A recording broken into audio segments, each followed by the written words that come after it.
Hi, in this video I'm going to walk you through installing Eclipse as your IDE. So if you want to go to eclipse.org so you can do this together. You can also search Eclipse by just typing Eclipse download, and that should take you to that page as well. Actually, a step further, take you to download page. But if you're on the Eclipse main page, then you click on the download button here, and that will take you to the same location. So now the latest version for Eclipse is the Neon version, and so I tried downloading the 64-bit by clicking here, and what you'll get is an installer, and sometimes that poses some problems, so I don't recommend that. So what we're going to do is you're going to click on the download packages, the link below it, okay, and that will take you to a different page. And this page will list all the different types of tools that you can, pick and choose and install. Okay, so it's a lot of them. But for this class, we just want the first one, the IDE for Java EE developers. I know EE is the enterprise version, but that's fine. And so just go ahead and click the correct type for your machine. Mine is 64. I think most computers now are 64-bit. So click the 64-bit. And it's going to download a file. So you click there and click download, and you will get this file. Okay, it'll be downloaded to your local drive. It's a zip file. And then once that's downloaded, then you'll see something like this. Okay, and you can open this file. You see that it has a single folder called Eclipse, and that's all Eclipse. You just basically drag this folder out and put into your local drive, on a desktop, or put in some place that you can have access to it. But typically I want to put this inside my program files folder. So I'm gonna go and then let's see, go through. Let me do another folder here. Open. Let's go back. I'm gonna do an open.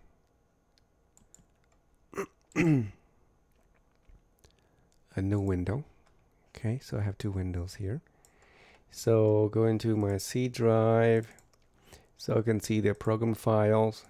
And then now in my zip file, this is inside the zip file. Again, let's do this again. Double click, and then this zip folder, you just drag this file and then drop it into your program files folder, or anywhere you want to put on your machine. It doesn't matter. You can put on a desktop, or inside your documents folder, or wherever you want to choose to do.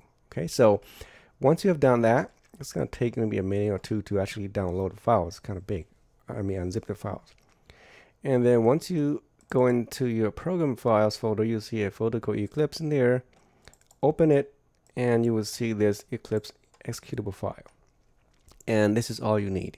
So that's why I said you can, take this with you anywhere. You put this inside your memory stick or your flash drive, and you can run it anywhere. Okay. So now all you have to do is make a shortcut. So you can just do a right click, and you can pin it, or you can just say, do it again. You can pin it to start, or you can say send it as a shortcut to the desktop, and then that's all you have to do. Okay, so once you've done that, then here is the shortcut for that, and you can put it on your taskbar as well if you want. And then so let's open Eclipse. It's going to ask you for a workspace. So you will need a workspace for Eclipse. You can have multiple workspaces, but and also you can open Eclipse several windows, but you can only use one workspace per each time. So you can accept the default, or you can browse and create a new workspace. A workspace is just a location or another folder where you will store all your project files. Okay, so you can have many different folders, but I'm just going to select the accept the default here, so I'll know that it's inside my users folder under my name and then under a workspace folder. Okay, so I will just go click OK.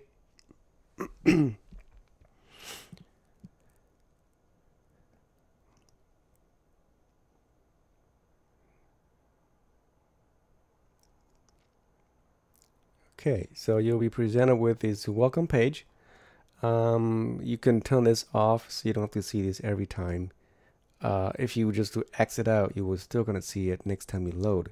So if you don't want to see it ever again, you can just check this box down here, uncheck it, and then you close it. And if you want to see it again, you can always go back to the help and then turn it back on. Okay, so all right, so this is your interface. On the left side is where your folders will be stored, or you can view your folders here.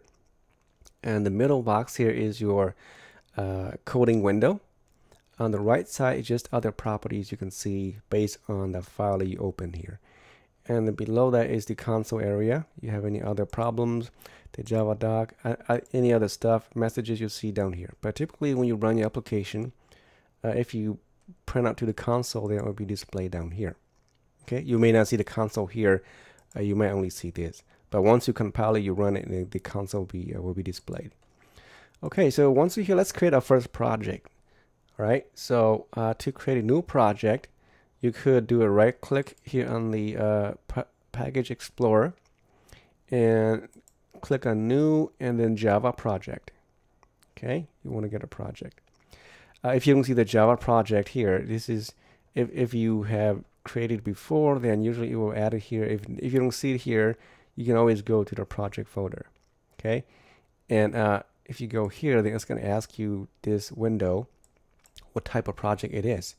So you want a Java project. Again, yours might be like this. If you don't see the Java project here, then you can go into the Java folder. Okay, not the E in the Java folder, and click on Java project, and then just go next. And you will be asked to enter a project name. This is the name of your project. So I would say, you know, my first Java. This is the project name.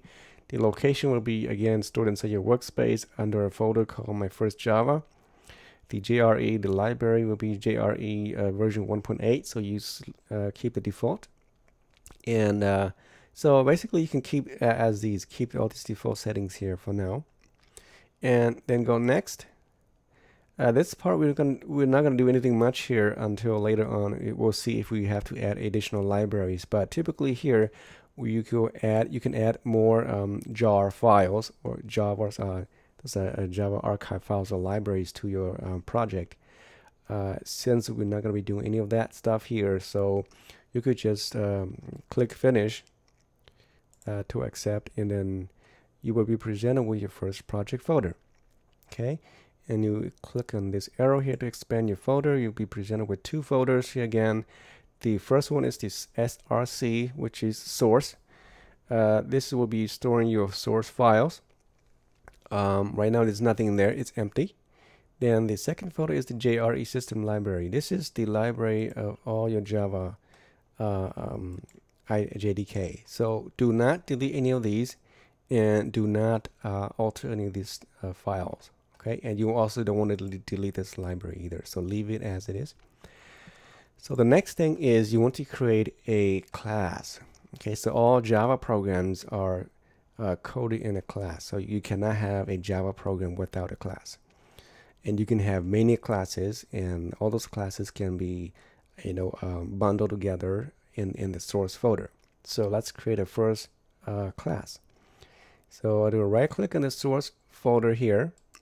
And we're going to go get a new class. Okay, and it's going to ask you for a class name. So the source folder is this my first Java /src, which is right here. The package, you can leave that blank for now. We'll accept the default, but typically you want to add a package for your project. A package is nothing more than a folder that contains all your classes. And because you can have you know multiple packages inside your project, and sometimes you want to group your classes into a single package. Okay, but for now you can leave it as default, and we'll talk about that later on. And so the name of your class is the file name as well. So remember that the class name will have to match the file name. So whatever you call here will also be named in the file. So I'm going to say hello world. All right. This is my class name, so I'm expecting to see a hello world.java file when I save this class. And the modifiers for now, again, just select the default, which is public, and we'll talk about the modifiers later on. And you know, leave these as they are. Down here, it asks you to which method stubs would you like to create, and we're going to check the first checkbox here. We want to create this project with a main method. So every Java project must have at least one main method. Okay, so this is the only class we have. So we want to check this box, and the reason why we do this is because you see that the IDE will actually automatically generate this method for us, so we don't have to type it ourselves.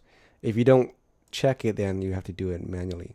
So just check this box and click finish. Then there we have it. You'll be presented with your first Java project and Java class. It's called Hello World. Okay, this is the main method we just I just talked about a minute ago. And so you have a default package. Inside that package, you have the hello world.java class. File contains your source code. All right. And then you can see on the bottom, if you go through here, you just, feel free to explore. Okay. So now we need to do something, right? You need to put something to the screen. If you don't do that, nothing is blank. So if you save this file and you run it to run or to compile your code, you basically click on this play button here. Okay, so just click here, and it will compile your code.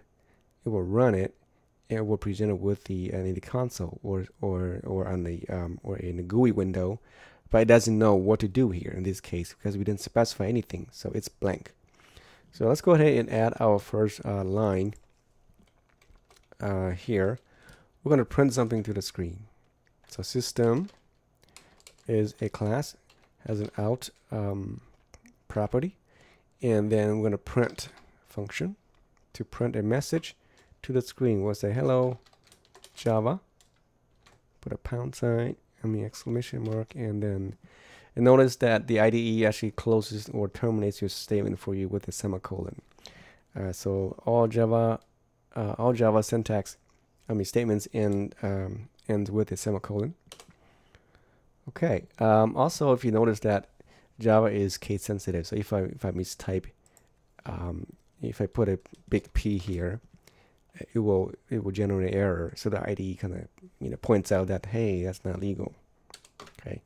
So if you see a lot of red squiggly lines, it means you have a lot of syntax errors. Okay, so now I'm going to save this. You can press Ctrl S, or you can do a save with save all. And then let's play or compile, and you can see that it's quickly compile, and then it execute your file, and you see the text says hello Java right here. That's this message here. So it happens behind the scene really quick. Okay, and if you want to change the text to Java 1, and then you have to compile it, save, and compile again, and you see the message down here. All right, so I hope this is clear. If you have any questions, please don't hesitate to send me an email.